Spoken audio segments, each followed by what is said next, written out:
O vídeo já vai começar, mas antes, não se esqueça de se inscrever e ativar as notificações.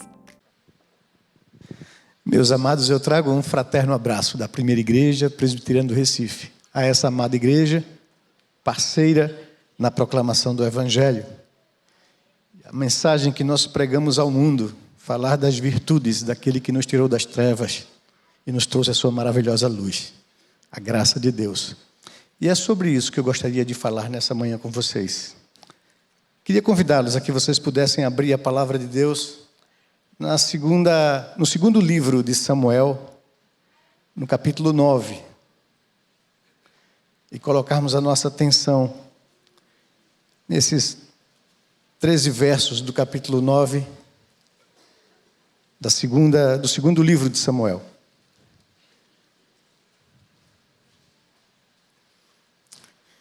Diz assim o texto da palavra de Deus, 2 Samuel 9, de 1 a 13. Um dia, Davi perguntou: será que resta ainda alguém da família de Saul para que eu use de bondade para com ele, por amor a Jonatas?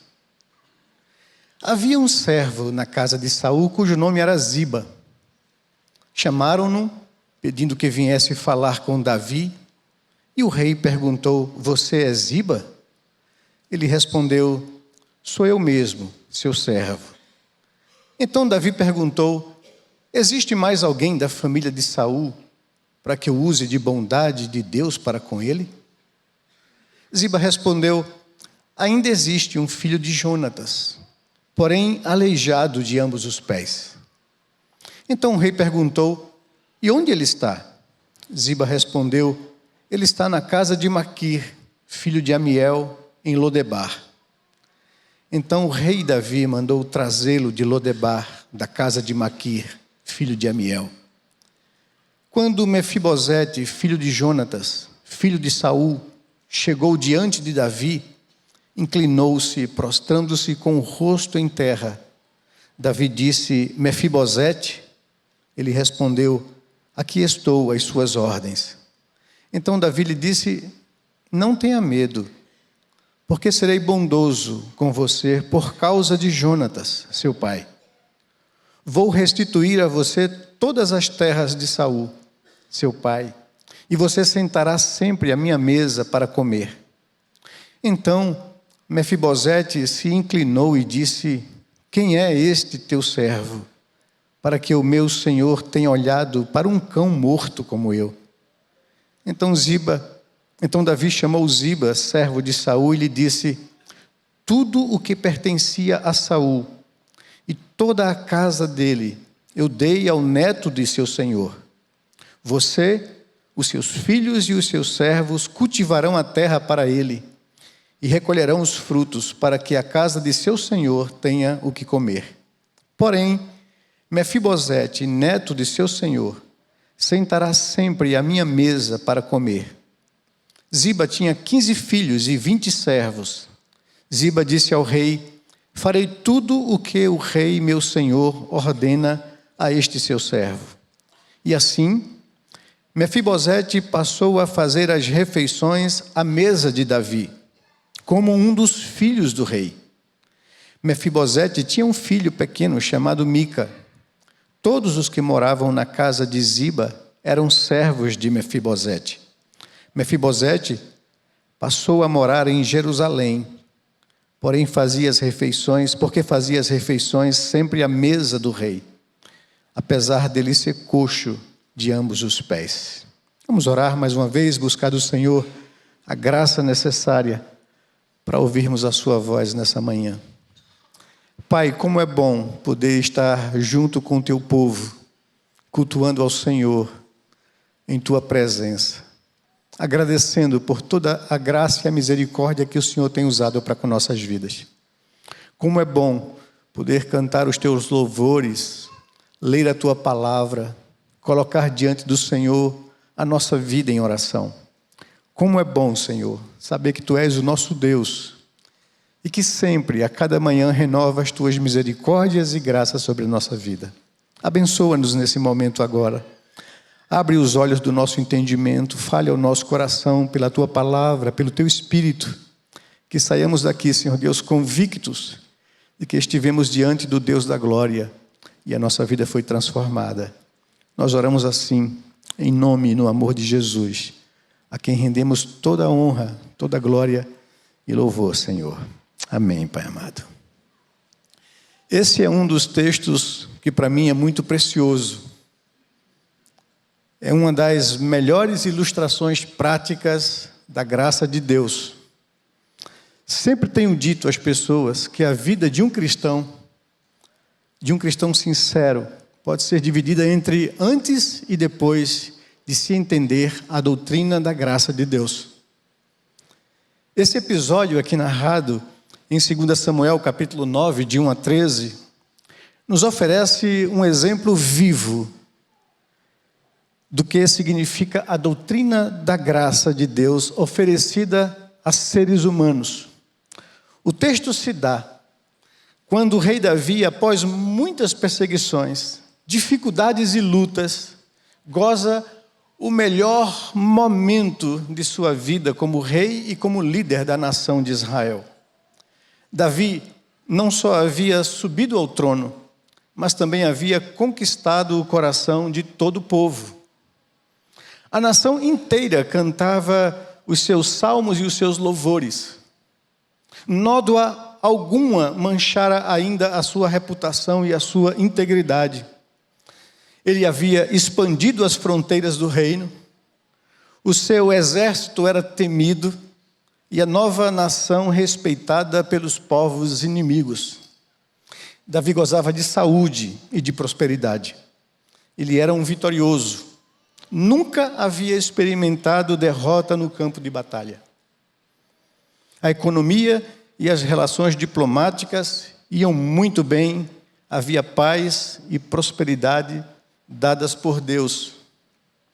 É nesse contexto de admiração e de gratidão a Deus, pela bondade e pela graça divina, que Davi, em suas devocionais, em suas reflexões, lembra com nostalgia da sua amizade com Jonatas, o que ele leva a pensar: será que existe ainda alguém que restou da casa de Saul para que eu lhe faça bem por amor a Jonatas? Observe comigo que essa é uma pergunta de graça, de um coração grato a Deus por todas as bondades que Deus tem usado para com ele, Davi. E é por isso que eu gostaria de convidar vocês a refletir sobre isso. A graça de Deus oferecida a desgraçados. E é assim que Davi se percebe e se sente. O texto, ele é claramente dividido em algumas cenas ou questões. A primeira é uma pergunta que surge no coração do rei Davi. Um desejo de fazer o bem. Esse desejo manifesto de fazer o bem está aqui no verso 1, na pergunta que nasce no coração dele. Há alguém? Esse desejo e essa indagação levantada no coração do rei é uma pergunta que exala graça. Ela foi feita por um homem grato a Deus, após refletir sobre as bênçãos derramadas em sua vida. Há alguém vivo da família de Saul a quem eu possa demonstrar o mesmo tipo de graça que Deus tem demonstrado para comigo? Essa é a indagação de Davi. E aqui, usar de graça significa beneficiar alguém, oferecer lugar de honra nos postos ou nos serviços da realeza. Ele queria fazer isso. Observe a pergunta comigo. Ele não perguntou se havia alguém que mereça. Não. Ou se havia alguém qualificado. Não, não é isso que vem na cabeça dele. Ou se havia alguém com expertise, alguém preparado para que se possa usar nos assuntos do governo. Não, não é essa a indagação dele. Ou alguém em boa forma física para ser aproveitado no exército ou na guarda real. Em absoluto, não é isso que o desejo que exala no coração do rei vem. O rei simplesmente indaga a alguém, qualquer pessoa que restou da família de Saul, a quem eu possa fazer bem por amor a Jonatas? Essa é a pergunta. Esse é um desejo incondicional de se fazer o bem. Não se requer motivos.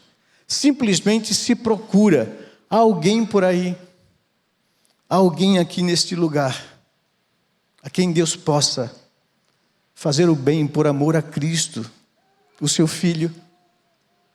Por isso que eu digo que essa indagação do rei Davi é uma expressão prática do que seja a graça de Deus oferecida a nós, seres humanos. E o desejo levantado no coração do rei, a pergunta que vem ao seu coração, nos leva a um segundo momento do texto, onde se desencadeia um processo que possibilite a execução do bem desejado. E começa a haver uma procura. Primeiro uma pergunta que nasce no coração e depois uma procura por achar alguém. O reino foi mobilizado. Há uma busca por alguém que pudesse dar alguma informação ao rei. E nessa busca, alguém se lembra de um antigo servo da casa de Saul, de nome Ziba, que poderia dar essa informação a Davi. Quando Davi ainda era um jovem, frequentou o palácio real. Ele foi amigo de Jonatas, filho do rei Saul. Então lhes trouxeram um antigo servo da casa de Saul, e o rei lhe perguntou: é Ziba? Como se ele buscasse na memória aquele homem que tomava conta dos criados que serviam ao rei. Davi era um jovem, um garoto, que andava com Jonatas, que era amigo de Jonatas, caminhava para cima e para baixo, frequentava o palácio. E agora, como rei, ele indaga: é você, Ziba? E ele responde: sim, sou eu mesmo, ó rei. Estou ao seu dispor, diz o verso 2. E Davi logo faz a pergunta, e ouve a tão aguardada resposta: sim, ainda há um filho de Jonatas. E logo o filho de Jonatas, amigo de Davi. O verso 3 nos diz isso, e ele se chama Mefibosete. Está na casa de Maquir, que é filho de Amiel. Todavia, preciso lhe advertir de uma coisa sobre Mefibosete. Ele não lhe servirá, pois é uma pessoa defeituosa, um aleijado de ambos os pés. Perceba que há uma resposta apresentada por Ziba com um ar de preconceito. Mas, na verdade, é uma advertência ao rei, por saber que pessoas com doenças graves, defeitos ou aleijões, não poderiam frequentar lugares públicos, muito menos o palácio real. Mefibosete era uma pessoa deficiente, uma pessoa incapaz, uma pessoa inútil aos serviços do palácio. Isso na percepção da época. Se você conhece um pouco, está familiarizado com um pouco da vida naquela época, o Novo Testamento principalmente, você vai perceber que pessoas com paralisia, pessoas cegas ou com lepra, elas não conviviam com as pessoas saudáveis ou sadias. Elas eram obrigadas a se colocarem nas margens ou nos subúrbios das cidades. Tinham que andar com uma capa, um cobertor, para cobrir seu defeito, sua lepra, sua incapacidade, para não agredir as pessoas saudáveis ou normais. Você vai ver que todas as vezes que Jesus cura um paralítico, dá vista a um cego, cura um leproso, ele manda que essa pessoa procure o sacerdote, se apresente a ele, o sacerdote vai examiná-lo, para ver se ele está com saúde. Ele oferece um sacrifício e é introduzido de volta ao convívio da sociedade. Então Ziba está dizendo a Davi: Davi, existe um sobrevivente sim, porém eu preciso dizer a você que ele não pode conviver publicamente com as pessoas saudáveis, muito menos servir ao reino e às coisas do palácio. Mas parece que nada disso importa a Davi. Parece até que ele nem sequer ouviu essa parte da conversa. Ele resolveu achar alguém a quem pudesse fazer o bem. Davi está determinado a fazer o bem. O rei quer achar alguém, não importa a sua condição. É por isso que, ao saber que existe alguém, que há um sobrevivente, ele de imediato faz a pergunta seguinte ao tomar conhecimento disso: onde ele está? Como posso encontrá-lo? O verso 4 nos diz isso. E o antigo servo da casa de Saul, Ziba, lhe informa: ele está em Lodebar. Lodebar pode ser traduzido como terra desolada, ou lugar de desolação. Um deserto, terra árida, seca, infrutífera, improdutiva, um lugar de miséria. É aí que ele habita, longe. Ou seja, em resumo, Mefibosete era uma pessoa desprezível, habitava em um lugar insignificante, ele nada poderia oferecer ao rei ou ao reino. É isso que Mefibosete quer dizer a Davi ou advertir a Davi. Mas essa informação leva Davi a tomar uma decisão. E aí a gente caminha para essa terceira fase da narrativa aqui em 2 Samuel capítulo 9. Davi decide que colocará à frente dele, a decisão dele leva a isso, frente a frente, a graça e a miséria. E Davi manda o seu exército, uma comitiva, ao encalço de Mefibosete, buscá-lo lá de Lodebar para trazê-lo a Jerusalém. E mediante a informação positiva de que havia um sobrevivente, o rei Davi manda a sua comitiva de seu exército e buscá-lo. Ele toma a decisão que provoca o encontro onde o desejo de fazer o bem é realizado. Diz o verso 5, mandou o rei trazê-lo à sua presença. Imagine comigo uma cena.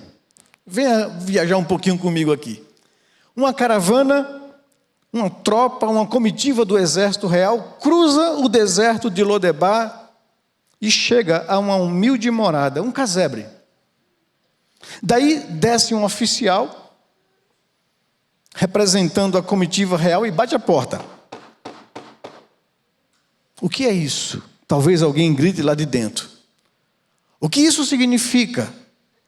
Estão à procura do neto do rei Saul. Estão à procura de Mefibosete. Agora, isso faz surgir uma pergunta no nosso coração quando a gente lê esse texto. A essa altura, alguém pode perguntar: o que um príncipe, neto de um rei, uma pessoa de sangue azul, está fazendo num lugar tão miserável, tão desolado? E a resposta é sim, ele estava se escondendo mesmo, fugindo, querendo ser esquecido, viver no anonimato. Mas por quê? Qual a razão disso? Nós voltamos a alguns capítulos aqui do texto de 2 Samuel. E nós vamos entender o que aconteceu para levar esse jovem a viver escondido no deserto, num lugar onde poucas pessoas habitavam. Lá em 2 Samuel capítulo 4, versos de 1 em diante, nós encontramos a razão pela qual esse jovem ficou aleijado. Porque o 2 Samuel começa a nos explicar, no capítulo 1, que chega a notícia da morte de Saul e de Jonatas. Imediatamente Davi é aclamado rei de Judá.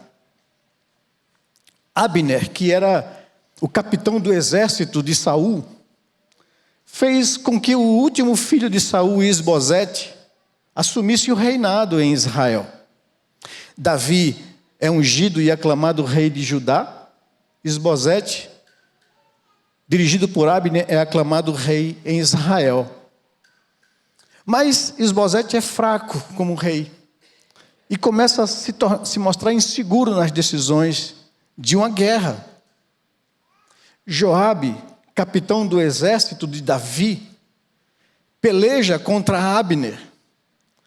E Abner vê a fraqueza de Isbosete e então procura Davi para fazer um acordo diplomático, para colocar Davi como unindo os 2 reinos de Israel e de Judá, e se tornar o rei que Deus havia colocado ali. Mas Joabe, ao saber que Abner fez esse acordo diplomático com o rei Davi, arma uma cilada e mata Abner covardemente.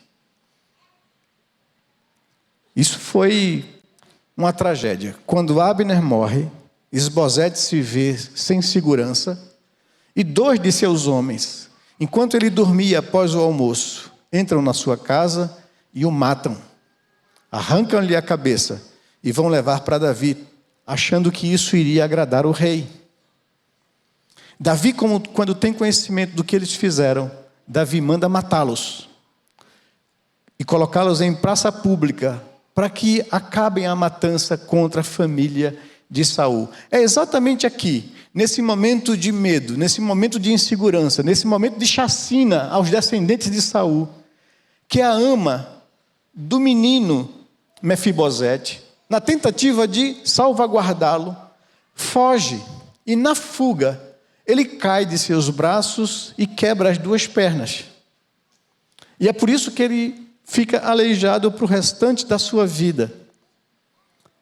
E então ele desaparece do conhecimento público e vai morar nesse lugar deserto. Ali ele cresce, casa, tem filhos, mas vive uma vida miserável, sob o domínio do medo, com medo de ser descoberto um dia. Mas agora, o rei Davi o descobriu. Mas agora bate em sua porta uma comitiva dos soldados do rei, da guarda real, para buscá-lo e levá-lo a Davi em Jerusalém. Imagine o que não se passa na cabeça de Mefibosete. Pronto, estou perdido. A minha vida toda eu vivi com medo desse momento de um dia ser descoberto. E agora eu fui descoberto. O último sobrevivente da linhagem de Saul estava sendo levado por uma comitiva real de soldados a Jerusalém à presença do rei Davi. O novo rei o havia encontrado e o último sobrevivente que poderia reclamar o trono, poderia ser morto, torturado, e ele estava perdido então. Era isso que se passava na cabeça dele. Ele seria morto como todos os outros da casa de Saul. Não teve jeito. Fui descoberto, fui encontrado e estou sendo levado à presença do rei Davi. E aí se dá o encontro. Aquele encontro, por um lado, tão temido por Mefibosete, mas por outro lado, tão esperado por Davi. Aquele momento aconteceu. De um lado, o medo. Os versos 6 e 7 nos mostram isso, quando Davi diz: Mefibosete, calma, eu não vou fazer nenhum mal a você. E a gente vê que Davi percebeu o medo em Mefibosete. Do outro lado, só bondade e misericórdia. De um lado, senso de miséria, de vergonha, de inadequação. Do outro, aceitação incondicional. E o resultado foi a acolhida e a providência, diz o verso 9 em diante. O resultado daquela ação graciosa é o nosso próximo ponto em observar o texto. Ele é recebido na família real. O verso 11 ao verso 13 nos aponta isso. E o resultado do encontro gracioso é expresso na cena familiar. Mas vejam o diálogo de Davi com Mefibosete quando ele é apresentado diante de Davi. Diz o verso 5: Então o rei mandou trazê-lo de Lodebar, da casa de Maqui, filho de Amiel. E quando Mefibosete, filho de Jonatas, filho de Saul, chegou diante de Davi, inclinou-se, prostrando-se com o rosto em terra. Eu fico imaginando um homem todo com roupas, pobres, sujas, diante do rei no palácio, se inclina diante de Davi, se prostra diante de Davi. E Davi então o pergunta: Mefibosete? E ele responde: aqui estou, às suas ordens. Então Davi lhe disse: não fique com medo, não tenha medo, porque serei bondoso para com você, por amor a Jonatas. Vou restituir a você todas as terras de Saul, seu avô, e você sentará sempre à minha mesa para comer no palácio.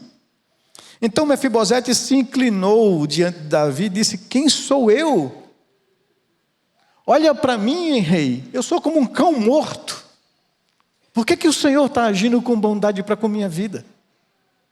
O que eu represento? Eu sou um aleijado, miserável. Eu sou um cão morto, a expressão que ele usa. Mas Davi dá ordens a Ziba, dizendo: Ziba, porque ele é uma pessoa deficiente, eu estou devolvendo a ele todas as terras de Saul. Você, seus filhos e seus servos vão cultivar a terra, vão ser servos de Mefibosete, vão colher para que haja sempre mantimento na casa dele, apesar de que ele vai fazer as refeições na minha casa, no palácio, na minha mesa com os meus filhos. Que coisa maravilhosa! O resultado do encontro gracioso é expresso nessa cena familiar, que a partir de então se tornou comum na sala de jantar do Palácio Real em Jerusalém. Dali para frente foi assim. Vejam a cena. Eu trago à minha memória isso: a mesa posta para a refeição da família real, na ponta, o rei Davi. Em um dos lados, o belo Absalão, junto com ele e a sua meiga irmã Tamar.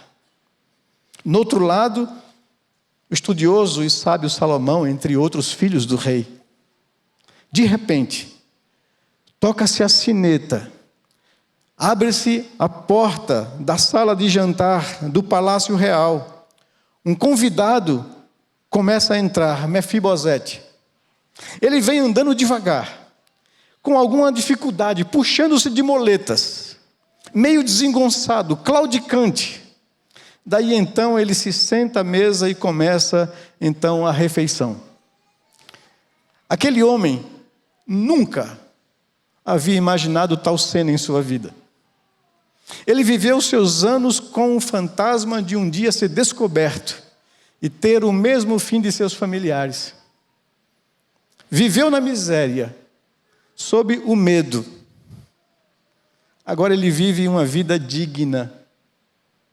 Sai do deserto, do lugar de desolação e miséria, para um lugar de honra em Jerusalém.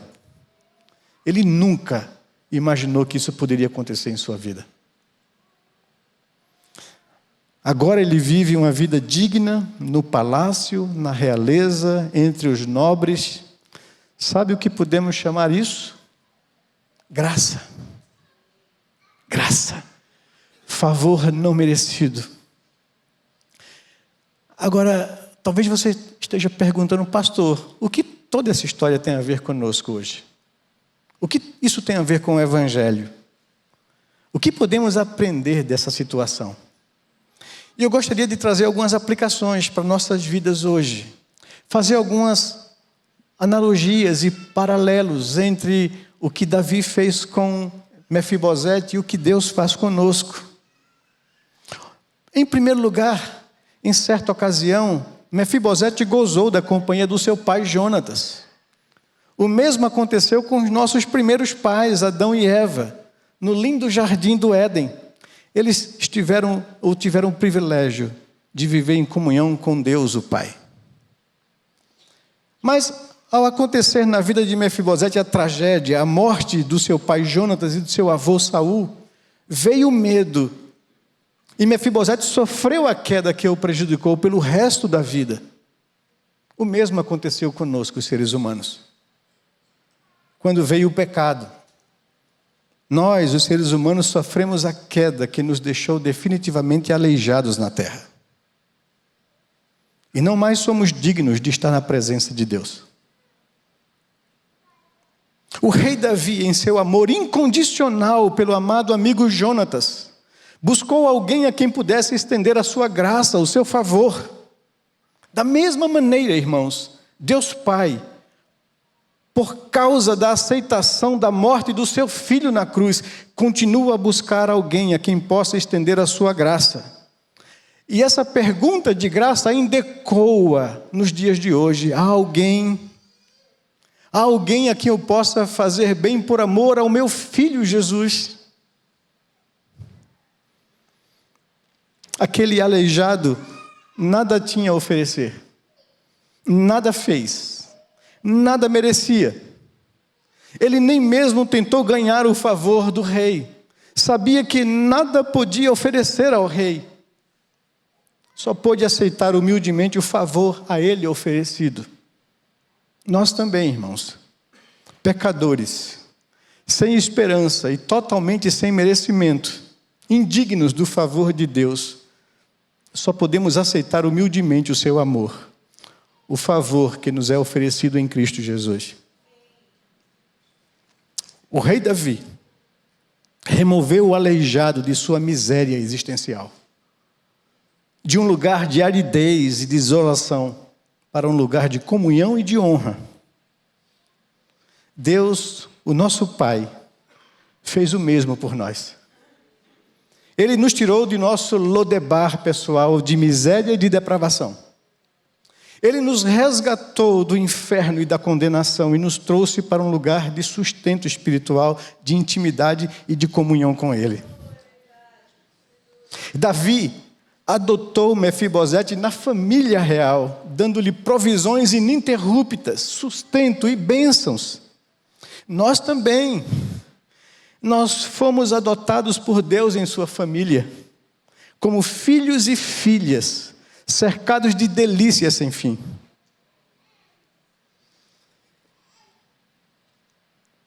O cochear do filho adotivo era uma lembrança constante da graça do rei. Da mesma forma, a nossa condição imperfeitas, ainda que justificados, nos impede de jamais esquecer que onde o pecado abunda, a graça de Deus é muito mais abundante ainda. É por isso que nós continuamos pecadores, apesar de redimidos, para nunca esquecermos que é graça, que é favor que nenhum de nós merece. Não é por mérito de nenhum de nós, é por graça somente. Mefibosete sentou-se à mesa do rei. Ele foi tratado como um dos filhos do próprio Davi, não sendo inferior a nenhum deles. E quando um dia, irmãos, nós nos assentarmos naquele glorioso dia na presença de Deus, festejamos ou festejaremos com o Senhor, e isso também será verdade em nossa vida. Ali, nós sentaremos juntos com Abraão, com os patriarcas, com Moisés, com Davi, com os profetas, com os apóstolos, João, Tiago, Pedro, Paulo, nossos irmãos. Sentaremos com Barnabé, com Lucas, com Timóteo, com Tito, com Maria, com Febe, com Lídia. Sentaremos com Áquila, Priscila, sentaremos com os mártires, reformadores, teólogos, presidentes, ministros, missionários, todos juntos, sem ênfase em classe social ou em títulos. Nenhuma consideração especial pelas grandes realizações de nenhum deles. Sabe por quê? Porque nenhum de nós tem qualquer mérito, nenhum. Todos nós somos aleijados, todos nós somos deficientes. Não há entre nós um justo, nem sequer um. E como cantaremos louvores e daremos glória, todo o nosso louvor será dado àquele que veio e morreu. Levantou-se da morte e vive. Seu nome, Jesus. Sua mensagem, graça. Favor que nenhum de nós merece. E o manto de sua graça cobrirá todas as nossas deficiências, definitivamente. Há alguém aqui neste lugar, há alguém necessitado dessa graça? Você não deseja se prostrar diante dele, entregar-se a ele e receber graça e misericórdia? Ouvir dele, não temas, eu te farei bem por amor ao meu filho Jesus. Essa é a mensagem que nós pregamos. Essa é a mensagem que nos foi confiada, o Evangelho da graça de Deus. Que Deus possa nos abençoar. Essa palavra ecoa ainda hoje para você. Há alguém que precisa receber essa graça aqui nesta manhã. Deus te convida a chegar na sua presença e derramar sua vida diante dele. Que o Senhor nos abençoe. Que o Senhor faça com que essa mensagem alcance os nossos corações. Amém.